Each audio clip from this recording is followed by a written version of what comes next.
warahmatullahi wabarakatuh. Bismillahirrahmanirrahim. Alhamdulillahirabbil alamin. Assalatu wassalamu ala asyrafil anbiya wal mursalin sayyidina wa nabiyyina Rasulillah Muhammadin ibni Abdillah wa ala alihi wa ashabihi wa dzurriyyatihi wa man tabi'a bi sunnatihi ila yaumil qiyamah. Amma ba'd. Hadirin mutaramin wal mukarramin, hadirin jamaah salat zuhur yang dimuliakan Allah Subhanahu wa taala. Kita awali dengan niatan i'tikaf, nawaina i'tikaf fi hadhil masjid ma tama fi sunnatan lillahi taala. Awalan kita panjatkan puji syukur kepada Allah Azza wa Jalla yang senantiasa mencurah limpahkan anugerah terbaiknya untuk kita. Baik nikmat anugerah karunia yang memang menjadi bagian permintaan kita, ataupun anugerah yang tidak pernah terbersit untuk kita minta, dan itu ternyata dianugerahkan oleh Allah Subhanahu wa taala. Dari seluruh anugerah yang Allah berikan kita, Allah hanya menuntut kepada kita untuk mensyukurinya. La in syakartum la azidannakum wa la in kafartum inna adzabi lasyadid. Salawat dan salam kita haturkan kepada uswah kita, Nabi Agung Nabi Muhammad sallallahu alaihi wa alihi wasallam. Bi qaulina Allahumma shalli ala sayyidina Muhammad wa ala ali sayyidina Muhammad.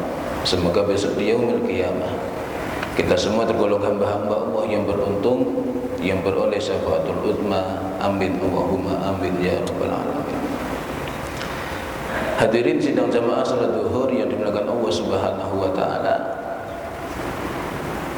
menggantikan guru kita Yai Muhammad Dhifi Ibrahim Al-Hafidh yang beliau sedang menunaikan ibadah umrah.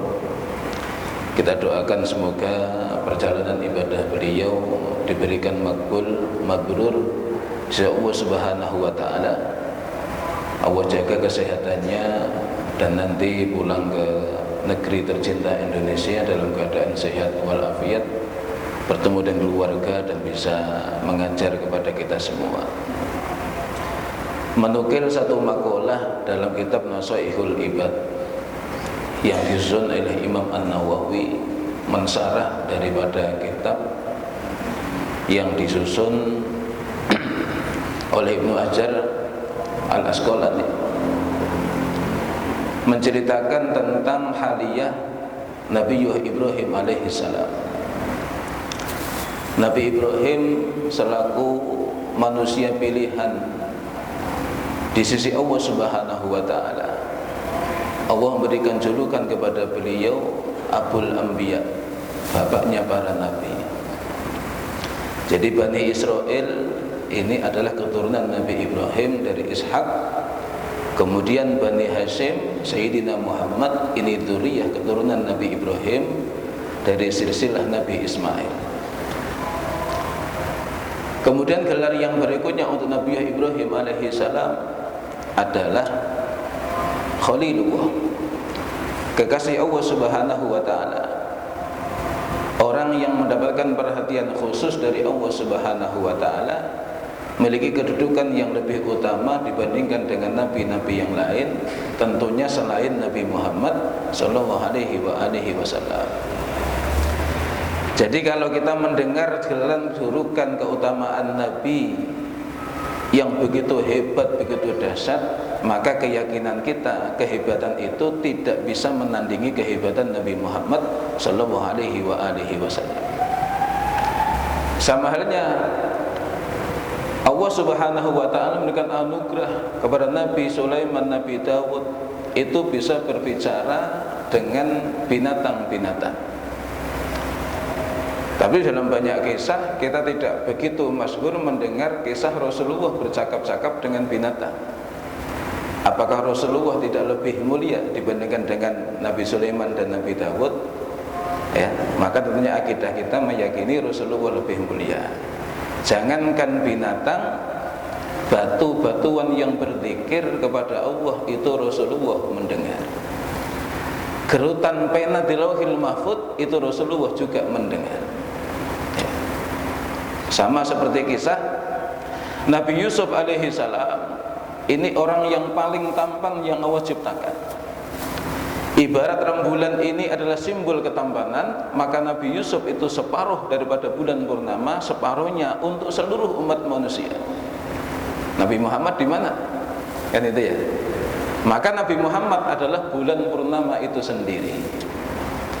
Jadi jangan sampai nanti terbalik pemahamannya, seolah-olah Nabi Muhammad kalah ganteng dengan Nabi Yusuf. Ya, seolah-olah seperti itu. Atau Nabi Sulaiman kaya raya, Nabi Muhammad apakah miskin? Tidak. Nabi Muhammad nabi yang paling kaya. Ya, hadirin jamaah mungkin Allah Subhanahu wa taala. Kembali kepada Sayyidina Ibrahim alaihi salam. Laqab yang diberikan oleh Allah kepada Nabi Ibrahim alaihi salam termaktub dalam firman Allah yang mulia Al-Qur'anul Karim, "Qad kanat lakum uswatun hasanatun fi Ibrahim walladzina ma'ah." Sungguh ada suri toladan yang terbaik pada diri pribadi Nabi Ibrahim alaihi salam dan orang-orang yang membersamai beliau, dari istri beliau Siti Hajar, Siti Sarah, dari putra-putra beliau Sayyidina Ismail, Sayyidina ini keluarga-keluarga Sayyidina Ibrahim alaihi salam, suri tauladan. Kemudian gelar Khalilullah, kekasih Allah. Maka suatu ketika ditanyakan kepada beliau, jadi ketika kita melihat orang itu hebat, mendapatkan predikat yang baik, diberikan penghargaan, kita ini iri dalam kebaikan, itu bagus. Jadi umatnya Nabi Ibrahim alaihissalam saat itu juga bertanya-tanya, gerangan apa sehingga Allah memberikan predikat Khalilullah kepada Nabi Ibrahim alaihissalam. Maka dalam kitab Nasyidul Ibad dinukil satu makalah percakapan antara beliau dengan umatnya, "Wahai Ibrahim, li ayyi syai'in ittakhadhakallahu khalilan." Wahai Ibrahim, itu kan sebab karena apa Allah menjadikanmu sebagai Khalilullah, kekasih Allah Subhanahu wa taala. Nabi Ibrahim menjawab bi thalathi asya'a, dengan 3 perkara. Sebab 3 perkara inilah Allah mengangkat diriku sebagai kekasihnya. Apakah 3 perkara ini? Tidak. Ya, tentunya juga tidak. Ya, tentunya tidak. Ini sama halnya dengan Rasulullah ketika ditanya, "Wahai Rasulullah, ayyul amal afdol?" Wahai Rasul, amal apakah yang paling utama? Rasulullah menjawab, "As-salatu ala waqtiha." Sholat pada waktunya. Suatu saat ditanya, "Wahai Rasulullah, apakah amal yang paling utama?" Berbakti kepada kedua orang tua. "Wahai Rasul, apakah amal yang paling utama?" Sedekah. Ya, jawabannya berbeda-beda. Ya, sama ya. Nabi Ibrahim ditanya, "Kenapa engkau dijadikan Khalilullah?" Nabi Ibrahim menjawab, "Bi thalathi asya'," dengan 3 perkara. Al-ula ikhtartu amrallah ala amri ghairi. Yang pertama adalah aku lebih memilih perintah-perintahnya Allah dibandingkan dengan perintah-perintah selain Allah. Siapa selain Allah? Makhluk. Siapa mereka? Ya selain Allah. Ya, pimpinan kita itu selain Allah, orang tua kita selain Allah. Ya, tetangga kita selain Allah, Pak RT, Pak RW, semua itu selain Allah. Jadi tolok ukur ketaatan itu hakikatnya adalah ketaatan hanya kepada Allah Subhanahu wa ta'ala. Cuman ketaatan kepada Allah kadang dalam bentuk ketaatan kepada makhluk-makhluknya Allah. Kita mentaati Allah dalam bentuk taat kepada pemimpin. Kita taat kepada Allah dalam bentuk taat kepada orang tua. Kita taat kepada Allah dalam bentuk taat kepada guru. Ya. Jadi itu nisbatnya kepada Allah Subhanahu wa ta'ala. Dalam redaksi yang lain beliau menjawab, makhtartu amral ghairi ala amrillah. Aku tidaklah memilih perintah-perintah yang lain mengalahkan perintahnya Allah Subhanahu wa ta'ala. Maka kita ini harus paham apa-apa yang diperintahkan oleh Allah Subhanahu wa ta'ala. Karena salah satu penisbatan ketakwaan itu adalah melaksanakan perintah-perintahnya Allah, menjauhi larangan-larangan Allah. Maka kita harus tahu ini perkara yang diperintah, ini perkara yang tidak diperintah atau bahkan dilarang. Maka kemudian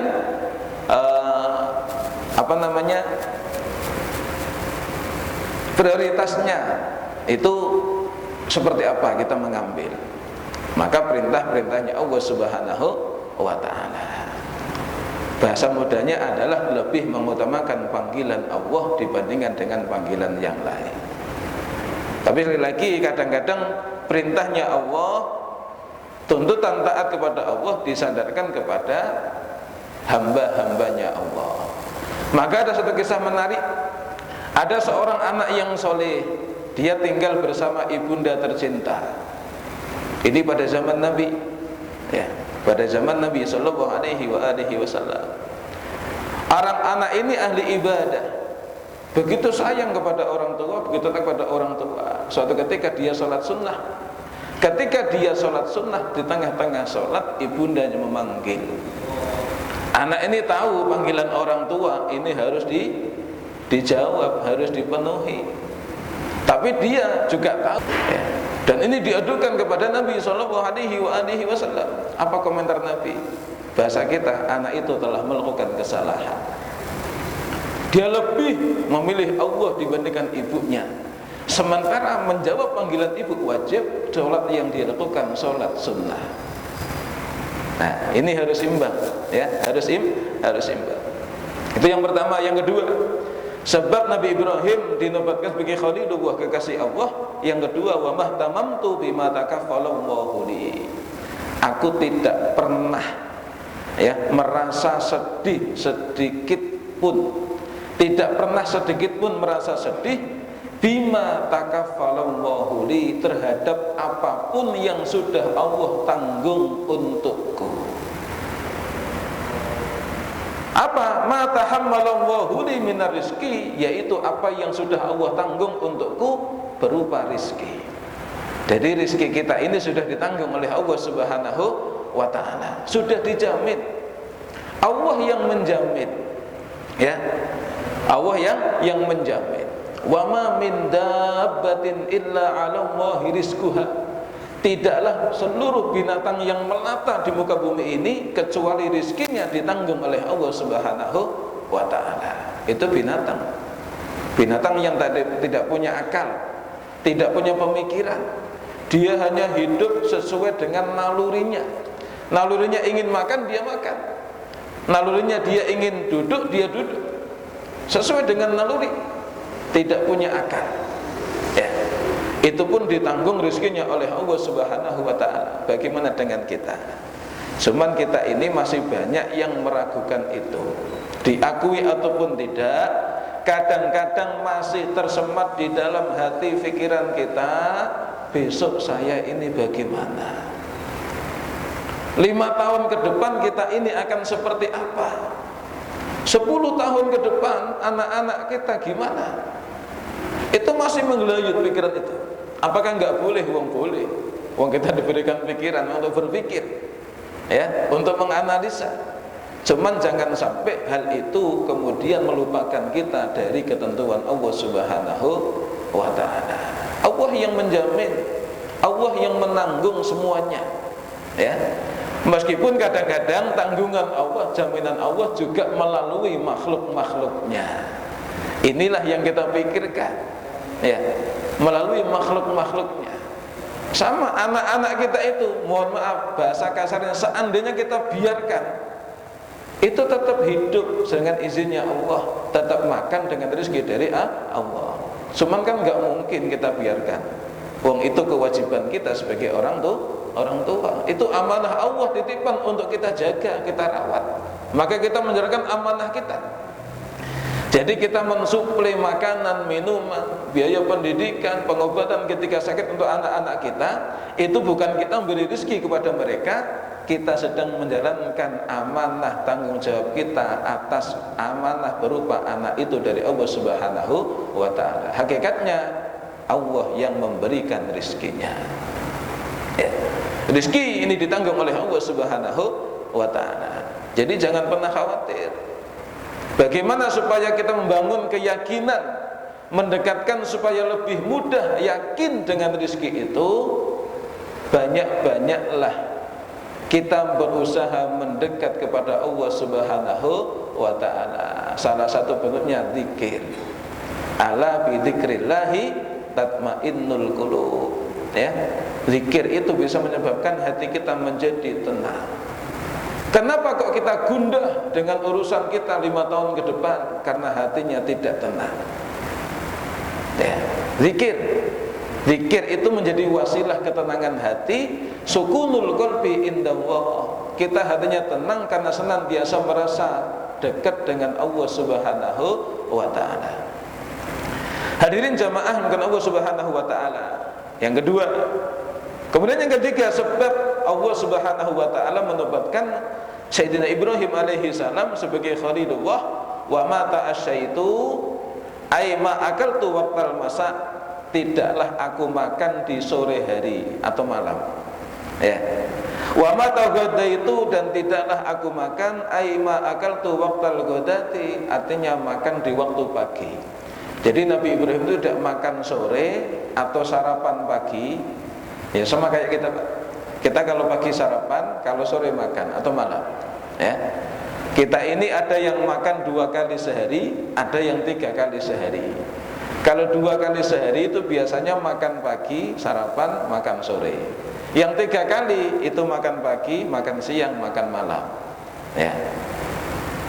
Tapi kalau tradisi pesantren itu makannya 2 kali.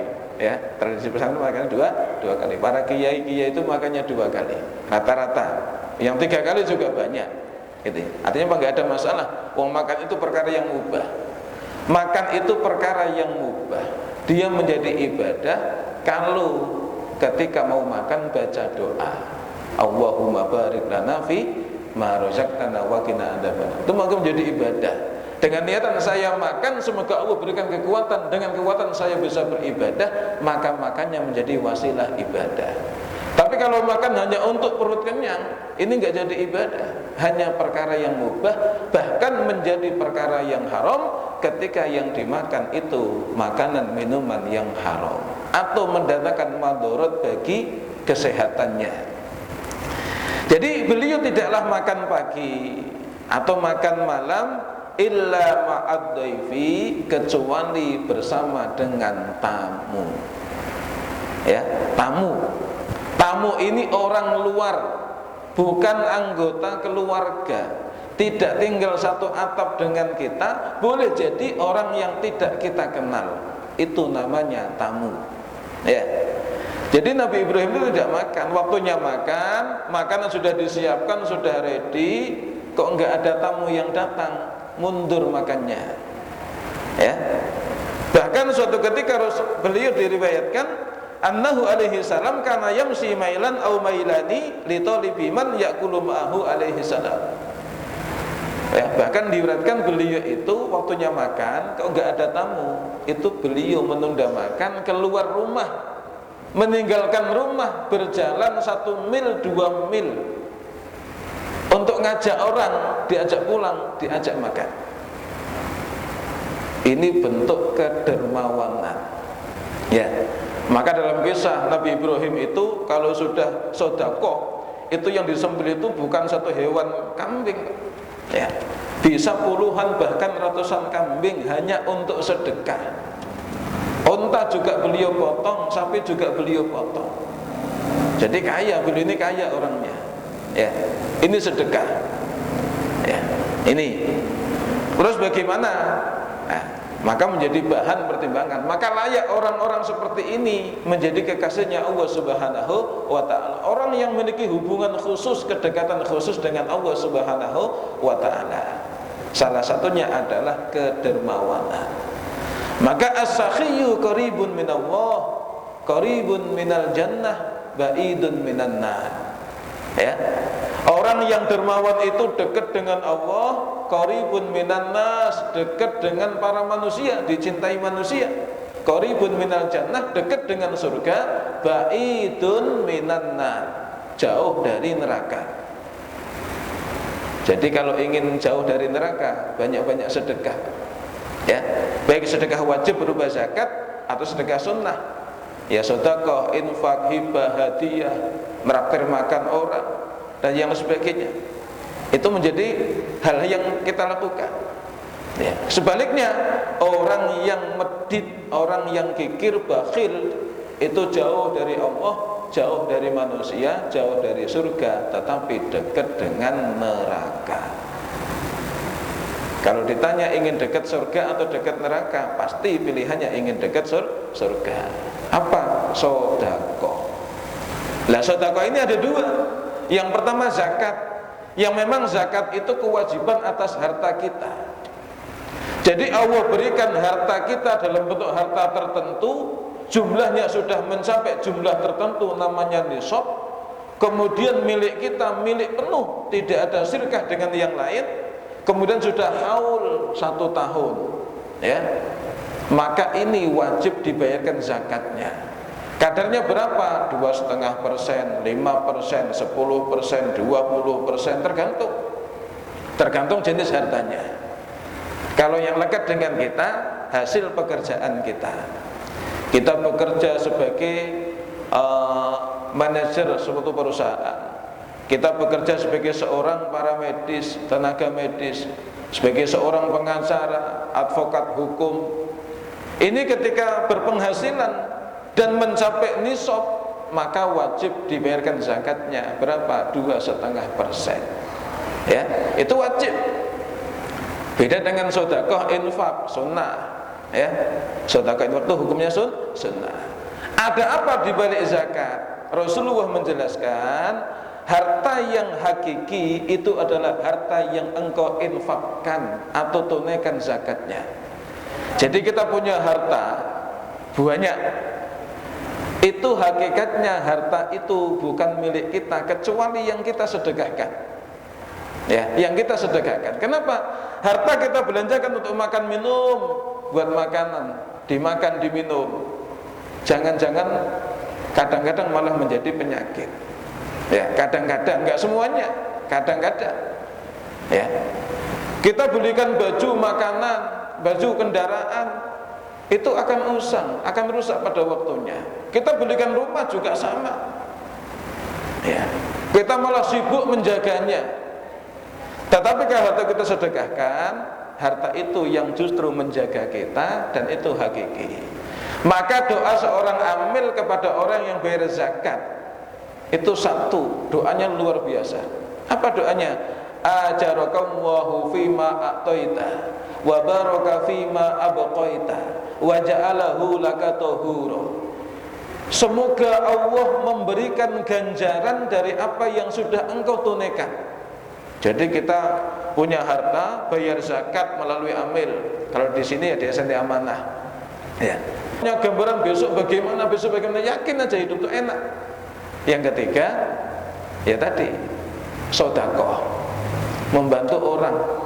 Ya, ini 3 perkara yang menjadikan asbab beliau menjadikan Khalilullah kepada Nabi Ibrahim alaihissalam. Ya, semoga menjadi suri tauladan yang terbaik untuk kita, uswah hasanah, dan menjadi motivasi kita untuk mengikuti jejak-jejak beliau. Amin Allahumma amin ya rabbal alamin. Semoga Allah berikan keberkahan untuk keluarga kita, harta-harta kita, pekerjaan kita, seluruh hajat-hajat kita dimudahkan oleh Allah Subhanahu wa taala. Keluarga kita sakinah mawaddah warahmah, anak turun kita soleh dan solehah. Al-Fatihah. A'udzubillahi minasyaitonir rajim. Bismillahirrahmanirrahim. Alhamdulillahirabbil alamin. Ar-Rahmanir Rahim. Maliki yaumiddin. Iyyaka na'budu wa iyyaka nasta'in. Ihdinas siratal mustaqim. Shiratal ladzina an'amta 'alaihim ghairil maghdubi 'alaihim waladdallin. Amin. Aqulu qouli hadza wa la minkum. Assalamualaikum warahmatullahi wabarakatuh.